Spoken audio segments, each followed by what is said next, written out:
नमस्कार दोस्तों, मैं राज पांडे। आप देख रहे हैं आरसीएम टुडे। आइए जान लेते हैं अभी की बड़ी खबर, मुख्य समाचार के बारे में। अभी की लेटेस्ट अपडेट के बारे में बात करेंगे, पूरी खबर विस्तार से देंगे।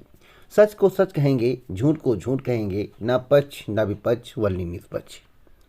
उत्तर प्रदेश में बीजेपी की प्रचंड बहुमत की सरकार बनने जा रही है, यानी कि बीजेपी को 2017 से भी ज़्यादा सीटें मिल सकती हैं। 326। ऐसा मैं नहीं बोल रहा हूँ, न मैं भविष्यवाणी कर रहा हूँ, ऐसा कई न्यूज़ चैनल के माध्यम से बताया गया है।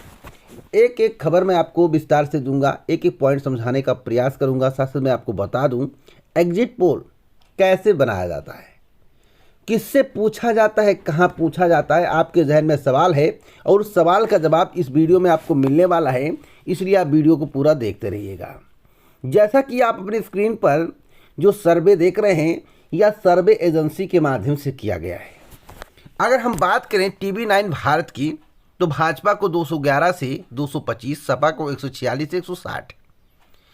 रिपब्लिक की बात करें तो 262 से 277, जिसमें अर्णव गोस्वामी जी कहते हैं पूछता है भारत। और सपा को 119 से 134। इंडिया न्यूज़ जन की बात 222 से 260, भाजपा को 135 से 165, सपा को न्यूज एक्सेस 211 से 225, भाजपा को 146 से 160, सपा को रिपब्लिक जिसका मैंने अभी जिक्र किया है, और टाइम्स नाउ 225। अब सवाल है, क्या यही आंकड़े आएंगे? मैं आपको बताना चाहता हूं, अब तक 37 एग्जिट पोल बनाए गए हैं। 37 एग्जिट पोल, आज तक की मैं बात बता रहा हूँ, चुनाव की बात बता रहा हूँ।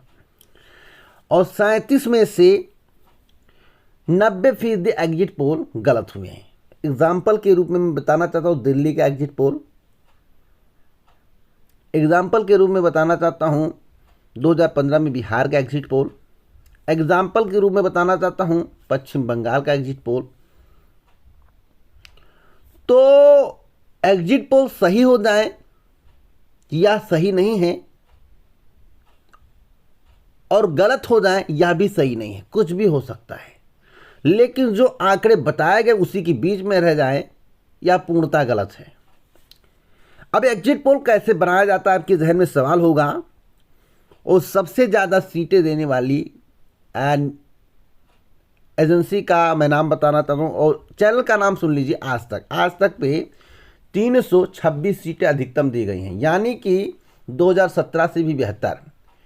आप लोग कमेंट बॉक्स में बताइएगा, क्या 2017 वाली लहर 2022 में है? अगर 326 सीटें बीजेपी की आती हैं,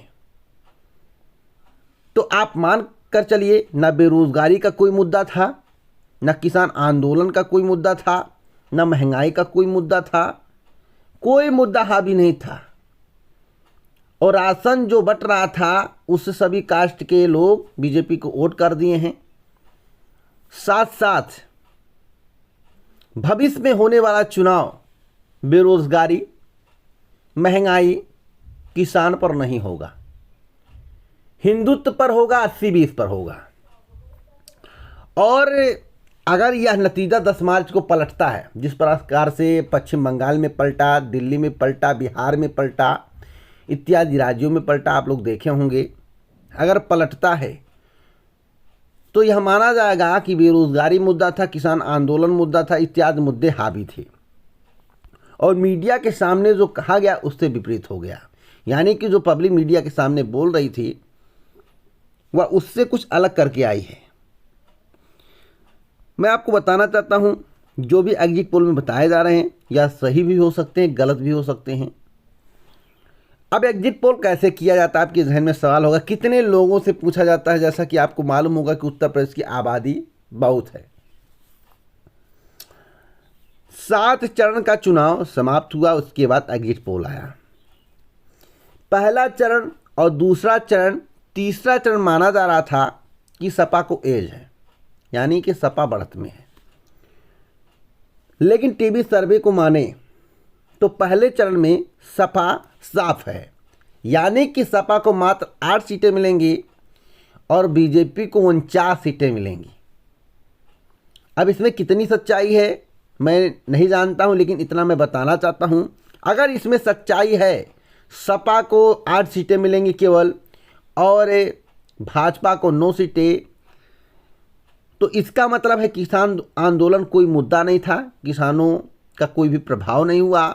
जितने भी जाट थे सब बीजेपी को वोट कर दिए, अब मुस्लिम भी बीजेपी को वोट कर दिए, सब के सब बीजेपी को वोट कर दिए, क्योंकि पिछले बार जो वोट परसेंटेज था बीजेपी का 2017 में, उससे भी ज़्यादा अब की बार वोट मिला है, जैसा कि एग्जिट पोल में बताया जा रहा है। और यह भी दिखाया जा रहा है जो मायावती का कोर वोटर था, जो मायावती को वोट करता था, उसका भी 6 से 8% जो है बीजेपी में चला गया है, ऐसा दिखाया जा रहा है। तो अगर आप मायावती के कोर वोटर हैं, मायावती को समर्थन करते हैं, तो आप बताइए अपने गांव का हालात देखकर, अगर आप एससी कार्ड से हैं, एससी हैं, तो आप बताइए क्या आप लोगों ने मायावती को छोड़कर, हाथी को छोड़कर बीजेपी को वोट किया? कमेंट बॉक्स में ज़रूर बताना, ऐसे कुछ जानकारी सभी को प्राप्त होंगी। ओबीसी में जो 69,000 का मुद्दा था, 69,000 शिक्षक भर्ती घोटाला था, ओबीसी नाराज थे और जो दल बदल का दौर जारी था वह भी मुद्दा हावी नहीं रहा, अगर ऐसा नतीजा आता है जैसा कि एग्जिट पोल में बताया जा रहा है। तो आप बताइए, अगर आप ओबीसी वर्ग के अंतर्गत आते हैं और आरक्षण आपके लिए मुद्दा था, या आप किसी भी क्षेत्र के हों, किसी भी विधानसभा के हों, आप लोग कमेंट बॉक्स में बताइए कि आपके क्षेत्र से किस पार्टी के निकलने की संभावना ज़्यादा है। आप स्पष्ट रूप से बताइएगा बिना हिचक के। वैसे बीजेपी जीत चुकी है एग्जिट पोल में, 10 तारीख को नतीजा क्या होगा इसकी भविष्यवाणी मैं भी नहीं कर सकता, आप भी नहीं कर सकते हैं। बस कमेंट बॉक्स में आपको बताना है, अगर आप ओबीसी वर्ग के हैं, एससी वर्ग के हैं, आरक्षित वर्ग के अंतर्गत आते हैं, तो कमेंट बॉक्स में ज़रूर बताइएगा आपके क्षेत्र से किस पार्टी की विजय हो रही है, कौन सी पार्टी आगे है, किसकी जीत होने वाली है। अब एग्जिट पोल कैसे बनाया जाता है, आपके जहन में सवाल, इसको मैं बस समझा देता हूं। मान लीजिए 10 फरवरी को पहले चरण का मतदान हुआ। जो एजेंसियां होती हैं, सर्वे एजेंसियां होती हैं, बाहर खड़ी होती हैं, कुछ मतपत्रों के माध्यम से, फॉर्म के माध्यम से भी सैंपल एकत्रित करते हैं और कुछ लोग पूछ कर भी सैंपल एकत्रित करते हैं। जैसे जैसे लोग निकलते रहते हैं, ऐसा नहीं कि 403 विधानसभा सीटों पर लोग खड़े रहते, नहीं, उसमें से कुछ चुनाव किया जाता है और कुछ मुद्दे एकत्रित किए जाते हैं। जैसे आपको अनाज से कितना लाभ मिला, क्या आप सरकार से खुश हैं, आपके मुद्दे क्या, उस मुद्दों को नोट किया जाता है और पूछा जाता है कि आपके मुद्दे कौन हैं, कौन कौन से हैं, और आपने जो फ्री राशन वितरण का लाभ लिए, क्या उससे आप संतुष्ट हैं, क्या उस मुद्दे पर आप सरकार के साथ, इस तरह के सवाल उनसे पूछे जाते हैं। जब वोटिंग होती है बाहर निकलते पूछते और सैंपल एकत्रित करते रहते हैं।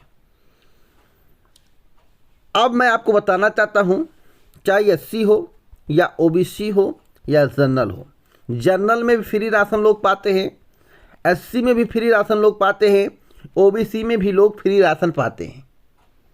मान लीजिए किसी आप पोलिंग स्टेशन पर खड़े हैं, आप जितने लोगों से पूछे, आप जितने लोगों से बात किए, हो सकता है वह ब्राह्मण हों, ठाकुर हों या जनरल कास्ट के हो सकता है। आपने 10 जनरल कास्ट से पूछ लिया और 3 ही ओबीसी से पूछा, 1 ही एससी से पूछा या 2 ही एससी से पूछा, तो वहाँ पर बीजेपी का ग्राफ अपने आप बढ़ जाएगा। बातों को समझिएगा, बढ़ जाएगा। एक संयोग होता है और इसी कारण से एग्जिट पोल गलत होते हैं। हो सकता है आप जिससे पूछ रहे हों वह ब्राह्मण कास्ट के हों, हो सकता है जनरल कास्ट के हों, हो सकता है कि सपोर्टर, हो सकता है चाहे बीजेपी रहे या ना रहे, बीजेपी जीते या हारे, हमेशा वोट बीजेपी को करते आ रहे हों।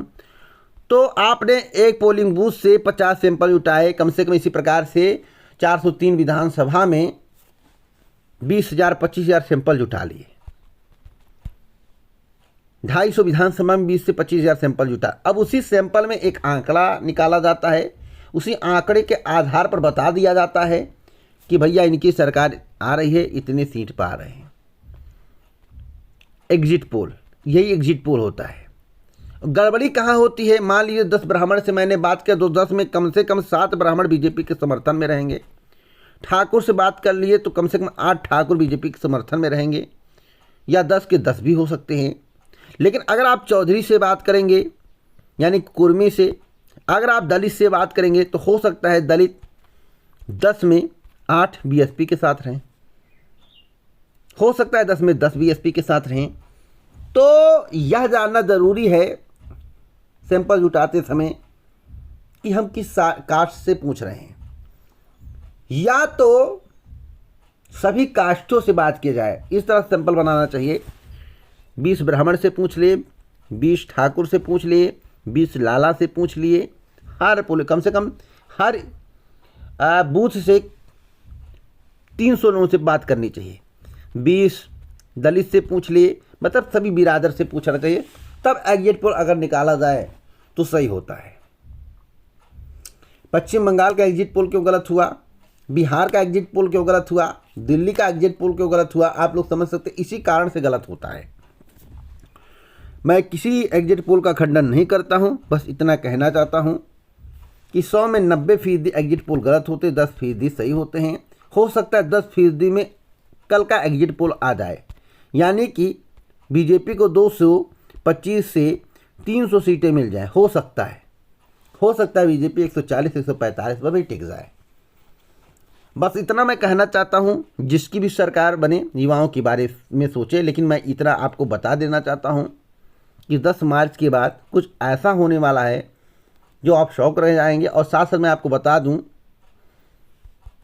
सरकार रिपीट होने के बाद आपका भविष्य तय होगा।